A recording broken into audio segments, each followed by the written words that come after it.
Alors, deux failles de sécurité majeures sont apparues là, récemment sur les hébergements web. Donc, une qui concerne le système Linux, donc qui concerne pas seulement les hébergements web, mais qui concerne toutes, tous les serveurs Linux ou postes de travail Linux. Et une autre faille qui est apparue également, qui concerne un panel qui est beaucoup utilisé, qui s'appelle cPanel. Et ces deux failles ont été divulguées quasiment enfin, la même journée pour les deux. Ce qui fait, c'est que quand on en avait une, on n'a pas forcément vu passer l'autre, se disant que c'était impossible d'avoir deux failles majeures en si peu de temps. Enfin, il y en a une qui est quand même plus importante que l'autre. Donc, moi, je m'appelle Christophe, je fais de l'administration système, de l'infogérance sécurisée pour les hébergements web, pour les agences et puis pour les personnes qui veulent une infogérance destinée à leur WordPress critique ou application critique. Et donc, bah là, je suis un petit peu tout ce qui se passe, je fais de la veille technologique. Et là, les deux failles qui sont apparues, c'est vrai qu'elles sont assez importantes. La première, alors, la seconde, bon. La première que j'ai vue, moi, dans la journée, c'était celle qui concernait cPanel, quand c'est un panel d'administration de serveurs, euh, qui est pas, qui est très utilisé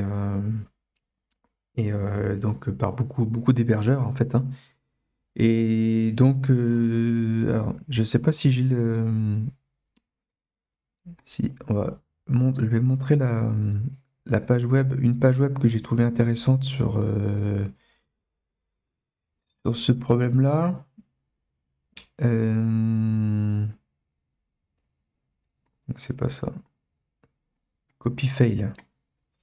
Alors, ça c'est la seconde. On va regarder l'autre d'abord. Donc, alors, j'ai passé mon écran. Donc là, le problème concernant ces panels. Ah, donc, en fait, il y avait un problème de quand on se connecte au site à la page d'administration, il y a des informations qui sont envoyées par le navigateur pour s'authentifier. Donc il y a un token, une autorisation avec un token qui est envoyé, etc. Et quand on met d'autres informations à l'intérieur, le navigateur peut envoyer d'autres informations, notamment avec un retour à la ligne suivi de d'autres informations, comme par exemple user égale root, c'est ce qu'ils expliquent là un petit peu plus bas. Là on voit pas. Alors, je crois que plus bas on voit mieux. Mettre plus gros. Là c'est pas trop intéressant. Alors où est-ce que j'avais vu que c'était un peu mieux expliqué? Bon, on va aller voir, on va aller là. Donc ici, oh, faut que je mette plus haut encore. Alors c'est carrément gros là. Voilà, on peut envoyer des informations euh, au site, au cPanel, avec par exemple asroute égale 1, suivi d'un retour à la ligne, enfin c'est retour à la ligne encodé, donc anti/r, anti/n, et on met toutes ces informations-là, et quand ça arrive sur le serveur, il va interpréter ces caractères-là, et il va les mettre sur plusieurs lignes. Comment voilà, il va les mettre sur plusieurs lignes. Et donc ça écrit dans la session du serveur qu'on est l'utilisateur root, on a tous les droits, etc. Et c'est comme ça qu'on se retrouve administrateur du cPanel. Alors que normalement, il faut que quand ça arrive sur le serveur, que ça se soit vérifié. C'est-à-dire que tous les caractères parasites là, qu'ils soient supprimés avant traitement.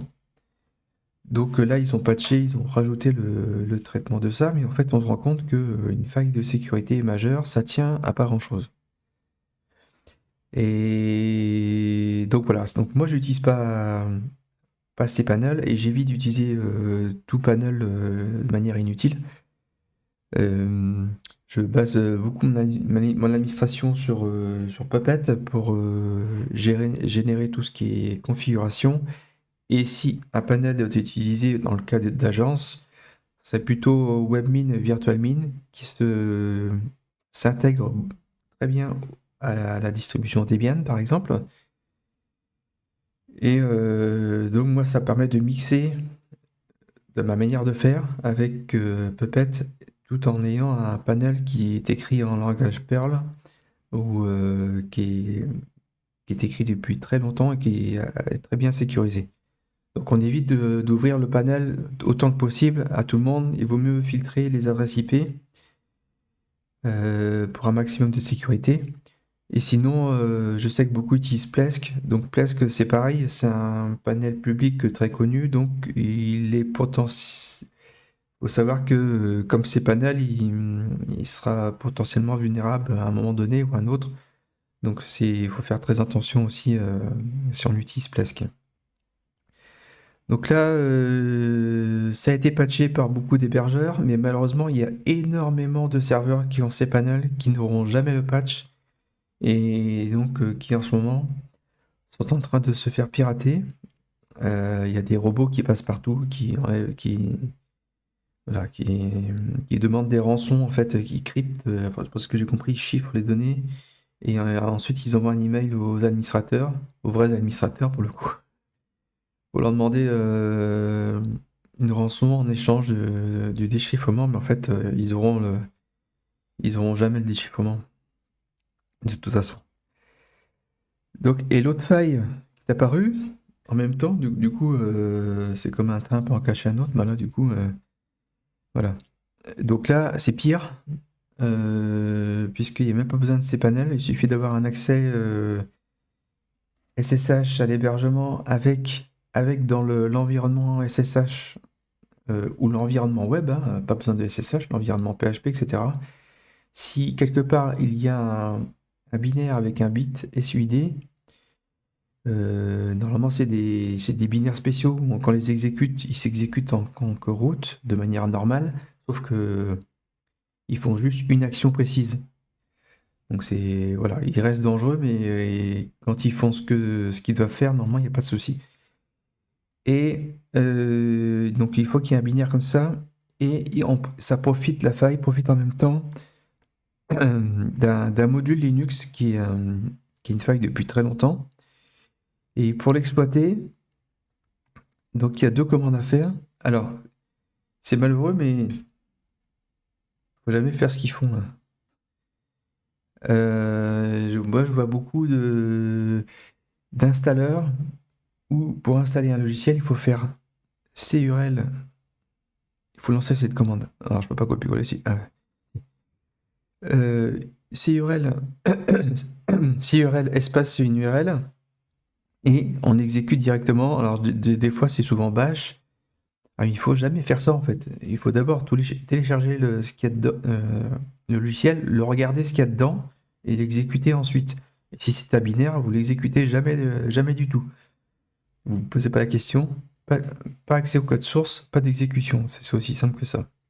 Et si c'est trop long, vaut mieux vérifier X fois l'environnement, ou l'exécuter dans un environnement séparé. Par exemple, pour Claude Code, ne lancez pas Claude Code dans votre ordinateur, dans votre session de travail. Lancez-le dans une seconde session séparée avec un utilisateur séparé et vous donnez dans ses répertoires tout ce qu'il a besoin. Mais lui en donnez pas plus. Ne jamais lancer d'outils, sauf s'ils sont vraiment, vraiment, alors très connus, j'allais dire Claude Code aussi, mais Claude Code, à mon avis, par nature, il est dangereux par nature en fait. Il va accéder à tous vos fichiers. Donc là, c'est pareil. Il faut d'abord télécharger ce qu'il y a là, regarder ce qu'il y a dedans. Donc c'est un script Python qui est pas très long, hein. Juste regarder globalement ce qu'il fait et si ça semble sensé. De toute façon, il faut tester ça sur un serveur qui est sans risque, parce que du coup, on teste une faille de sécurité alors. Et ensuite, on lance issue, donc c'est un binaire avec un bit SUID, et on obtient identité route. Alors malheureusement, j'ai plus de Alors je l'ai testé, ça marche, avant de mettre le patch, et j'ai plus de serveur avec le taux de sécurité là. Donc pour patcher, il faut faire ce qui est marqué là, ce qui consiste à faire croire au système que le module, donc c'est un module hein, qui est une faille de sécurité qui s'appelle Algif, ED, je sais pas comment on dit. Donc il suffit de lui faire croire que que le module est activé ou est là, mais il peut pas être. Parce qu'en fait, si on se contente juste de blacklister le module, si j'ai compris, ça n'empêche pas le module de se charger. Alors que si on fait ça, au moment où il va essayer de le charger, il va pas le charger, il va rien faire, même s'il essaye. Et si jamais il était chargé en mémoire, on le décharge de la mémoire. Donc faut faire ça sur les serveurs. Alors les noyaux Linux ont été patchés depuis, mais pas forcément chez tout le monde, donc faut faire attention. Donc, donc voilà. Donc si ça t'intéresse, je prends des rendez-vous là pour des devis. Alors, j'avais mis ça. Je vais le remettre là. Ah merde. Euh, Hop, voilà, elle est un peu trop sur l'écran là. Ouais, si ça vous intéresse, devis autour de l'infogérance, etc., sécurisé, donc je suis en train de préparer une stack logicielle, voilà. C'est Debian plus un panel pour ceux qui ont besoin, de tout que les hébergements web soient exécutés de manière sécurisée. Je mets beaucoup l'accent sur la sauvegarde et la sécurité et aussi sur la stabilité. Donc voilà, l'idée c'est d'avoir un environnement qui est contrôlé, maîtrisé, et pas on s'appuie complètement sur un panel qu'on ne maîtrise pas, parce que quand il y a un problème, on ne sait pas d'où ça vient, il faut garder une bonne maîtrise de tout ce qui est fait.